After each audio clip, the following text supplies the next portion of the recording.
In today's video, we're going to be discussing how tucking your pelvis at setup is going to help you maintain or even increase your posture in the downswing and stop early extending to improve your contact.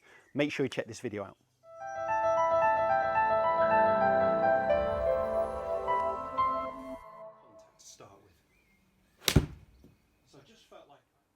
Welcome back to the TruGolf Academy. You've joined me, Jon Watts, today in my back garden. I hope you guys are keeping safe from the coronavirus. That's why I'm at home filming this video rather than out on the golf course. So I've been filming 3 videos a week at home, all based around how to practice at home, but exercises that you could easily take to the golf course. So if you do enjoy this, hit the thumbs up, consider subscribing to my YouTube channel. If you hit the little bell icon, it just notifies you every time a new video is live. And the info for my social media channels is just coming along the bottom of the screen here. Well worth checking me out on there also. Today, as I mentioned, what we're going to be discussing is the setup position and how your pelvis position at your setup will affect what happens in the downswing. So I see with a lot of golfers, they've been taught or heard that they really need to stick their backside out, and they actually end up going too far, reaching for it, often the pressure out towards their toes. Now, the problem is on the downswing, every action has an equal opposite reaction. So if we are out in this position where we're really pushing our pelvis backwards and our arms are a little bit too far out away from us, the only place we can go into impact is our pelvis moving towards the golf ball. We call it early extending. So our body is actually extending, straightening, before we hit the golf ball. What we see with elite golfers is they're able to maintain their spine angle into impact, and a lot of the guys, especially with the irons, in fact they're actually moving a little bit this way, so their spine angle is increasing. They're going from around 50 degrees to closer to 40. What we see with a lot of golfers who struggle with early extension is they start at the same 50 degrees, but by the time they're moving impact, they're closer to 75. Their spine is straightening, standing up. They could hit a lot of shots, a lot of poor shots from there.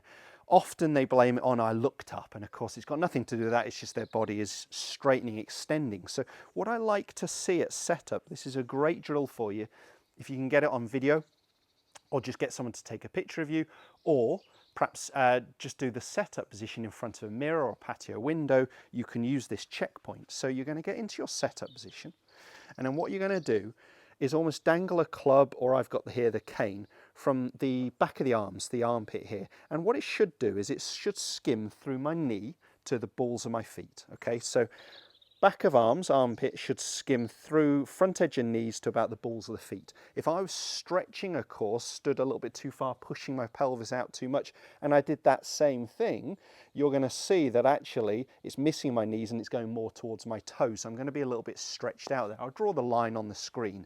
So I often see this position, players pushing their pelvis out, pushing their arms out, stretching a little bit too much from it.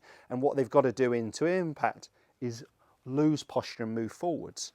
So what I like to see is almost the player to tuck their pelvis a little bit more underneath them at setup, and actually make sure that their arms are hanging naturally, not stretching out. That'll just lower my hands a little bit at setup. I don't like to see hands too high. Don't see many golfers get that way. The only one perhaps on tour, Bryson DeChambeau, Sergio Garcia perhaps goes a little bit that way. Starts high, but returns low. Bryson starts high and returns high, but remember he's got very different golf clubs to most golfers. They're all single length and very, very upright lie angles, especially in those shorter irons, to compensate. So setup is crucial. I want to tuck the pelvis. And then what I can try and feel in the downswing is that I can actually go deeper and push my bum behind me. Rather than starting out and moving forwards, I'm going to start in. And then on the downswing, I can create space by pushing my pelvis backwards.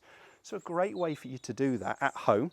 You could do on the driving range, maybe just use a golf bag behind you rather than a swivel chair, is if I leave just a small gap from my backside to the chair, so it's not in my way, but what I want to try and do is feel like I can push back into that chair in the start of the downswing. I'd be very happy with maintaining position, but of course my hips are rotating, so it's my right hip in the backswing that'll be touching the chair, then both bum cheeks, then the left. And I have filmed videos on this before, and I will put a couple of links just here that's well worth checking out.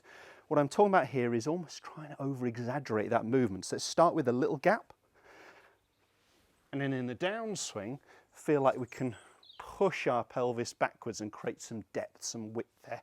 Now I've got room to deliver my arms into impact, where of course if my pelvis is going towards the golf ball, I end up very cramped. What most golfers do is they get very high hands through impact to compensate. I'm going to actually hit one with the chair. So a kitchen stool or a chair at home is brilliant if you can. You don't need to be able to hit a golf ball. An airflow ball would be absolutely fine. So I just want a little bit of space because I'm going to make this hard. I'm going to really exaggerate here. Let's just move the ball a little bit. That might be easier. So I've just got the smallest gap from my backside line to the chair. And what I'm going to try and do on the downswing is feel like I can almost push my pelvis backwards. If I'm exaggerating this, don't worry about the strike. Don't worry about the contact to start with. So I just felt like I actually pushed back and I could definitely feel that chair in the downswing. That actually came out the middle as well. That felt very, very solid. So a normal one, tuck your pelvis, make sure your arms are just hanging, not stretching out here. You can always check that line, back of armpits, kneecaps, balls of feet. So tucked pelvis at setup, and then what I can try and do in the downswing is actually increase my spine angle, push my pelvis backwards. It's the opposite to what we see with so many golfers. So again, I'm feeling like I'm trying to really increase that position on the downswing. When I take that to the course, I'm not going to be as conscious about it, but it's always worthwhile over feeling things initially. Do something like that, then do some normal without thinking too much. Do check it on video, draw that posture line on there. So it's worth looking at setup, but then it's worth drawing a line on your backside when you're looking at your swing on video and just seeing if that is moving forwards that we see with so many golfers. Often as that moves forwards, the compensation is the head to move back and we end up in this very cramped postural position. It's no good for consistent quality contact. If this video has helped, as I mentioned at the start, hit the thumbs up and I'll see you guys next time.